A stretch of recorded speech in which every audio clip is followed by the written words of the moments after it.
Hey guys, good morning.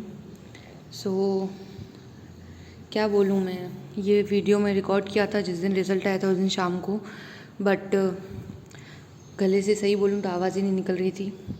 Because hurt तो होता है ना गाइस। मैंने क्या सोचा था, मुझे पता है 90 से 95% था मेरा कि सिलेक्शन हो जाएगा।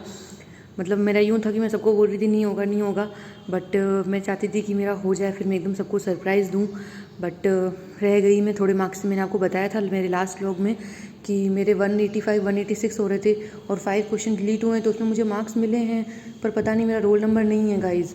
या तो मैं कुछ पॉइंट से रह गई हूँ या फिर पता नहीं क्या हुआ है। बट सीरियसली गाइज, अगर मुझे पता होता कि जनरल की कट ऑफ कम जाएगी, मतलब ऐसे देखो तो कम ही है, 95 क्वेश्चन सही करने थे तो आपका सिलेक्शन हो जाता।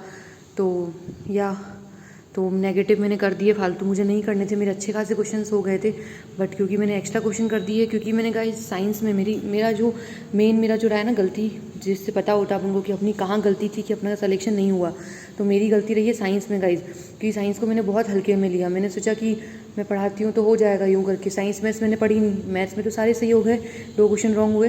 बट गाइज साइंस में मुझे 22 क्वेश्चन नहीं आते थे। येस 22। तो मेरा सब मार्क्स साइंस में चले गए, तो अब सिलेक्शन नहीं हुआ है। बट ठीक है गाइस, पर बहुत टाइम वेस्ट हो गया। 1 साल 6-7 महीने मैं स्कूल नहीं गई हूँ, और ना मैंने कोचिंग क्लासेस ली थी लास्ट ईयर। तो पूरा साल मतलब रुपए का नुकसान हुआ, टाइम का नुकसान हुआ।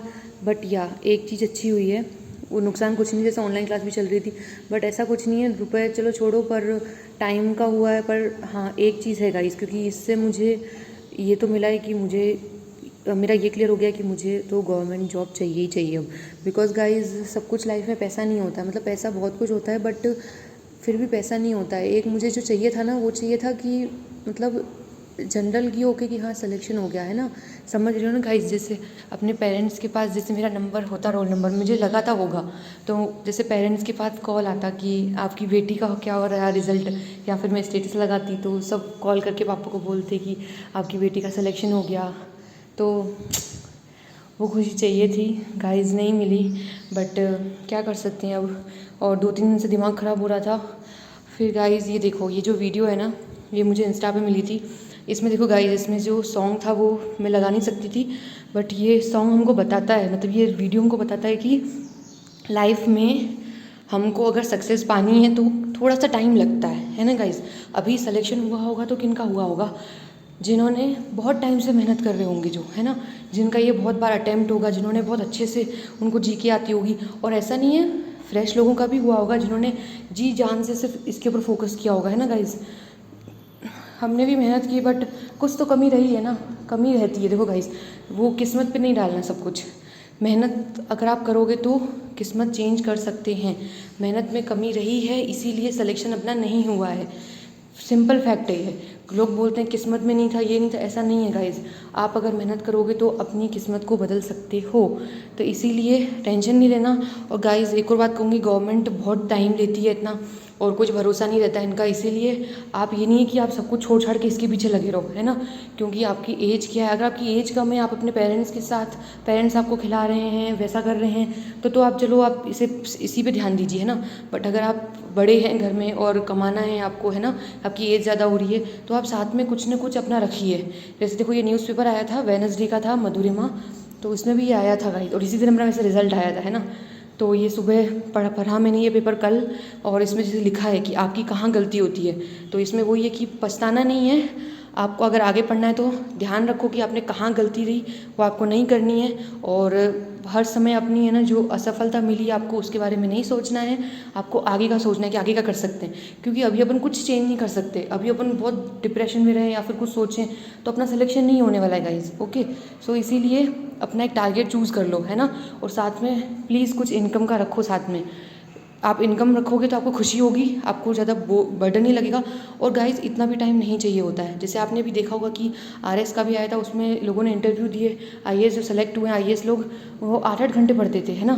तो उन्होंने सिर्फ उस टाइम मेहनत की। अपन ने अभी मेहनत कर चुके हैं अपन, ठीक है, अपन पढ़ चुके हैं, अपन को सिर्फ उसको रिवीजन और अच्छे से गलतियाँ दूर करने की ज़रूरत है। ओके, तो आप रोज़ का 2 घंटा 3 घंटा रखिए, इतना टाइम आप आराम से निकाल सकते हो जॉब के साथ भी। ओके गाइज, आलसी हो तो नहीं निकाल सकते, बाकी आराम से निकाल सकते हो। तो इसीलिए अपना एक टारगेट रखो और उसके ऊपर ध्यान दो और काम करो। और साथ में पढ़ते रहो। जब भी नेक्स्ट वैकेंसी आएगी, कुछ लेट नहीं हुआ है, अगर आप 30 के हो, 32 के कुछ भी हो, नेक्स्ट 2 साल में तो जॉब आ ही जाएगी ना, तो जॉब आपको मिल जाएगी ना, बाकी लाइफ तो आपकी सेट हो जाएगी। इसीलिए टेंशन नहीं लेने का, साथ में कुछ जॉब करो, कुछ सोर्स ऑफ इनकम रखो आप अपनी, और एकदम फ्री माइंड से होके स्टडी करो। और ये गाइस मैंने लिखा, अब मैं RPSC फर्स्ट ग्रेड स्टार्ट कर रही हूँ, क्योंकि मेरा देखो गाइस, मेरा लास्ट ब्लॉग देखा होगा आपने, मेरा टारगेट हमेशा से यही था, हमेशा से नहीं, मतलब जब मैंने MSc कर ली फिर, क्योंकि तब मैं अच्छा खासा कमा रही थी, मैंने सोचा कि अब रुपए नहीं, अब एक इसमें भी जाओ, अपना नाम बनाओ, है ना गाइस। और फर्स्ट ग्रेड तो फर्स्ट ग्रेड है ना, वो सबसे ऊपर है, उसके बाद तो कुछ करना ही नहीं अपने आराम से। इसीलिए ये मैंने लिखा था, 7 जून को ही मैंने गाइस कर लिया था दिन के अंदर, और रात को ही देखो रिजल्ट आ गया। तो 7 मेरा लकी नंबर है, इसलिए मैंने उस दिन अपना ये सारा सिलेबस अपनी कॉपी में लिखा था। मैं प्रिंट नहीं निकलवा रही हूँ, खुद लिख रही हूँ, ताकि जो मैं करती जाऊँगी कंप्लीट, वो मैं उसके ऊपर टिक करती जाऊँगी। और गाइस एक और चीज़, किसी के ऊपर डिपेंडेंट मत रहना नोट्स के लिए, कि आपको वो नोट्स देगा कि कोई और नोट्स देगा और आप उससे पढ़ोगे। तो गाइज़ इस पे तो बिल्कुल भी मत रहना, पर्सनल एक्सपीरियंस से बोल रही हूँ, कोई भी आपकी हेल्प नहीं करता है। आपको 10 बहाने मिल जाएंगे, बट आपकी कोई हेल्प नहीं करेगा। इसलिए भगवान जी का नाम लो, अपना टारगेट चूज़ करो और उसी के अनुसार अपनी स्टडी करो, और अपना रिजल्ट ज़रूर बताना कि क्या रहा, किसका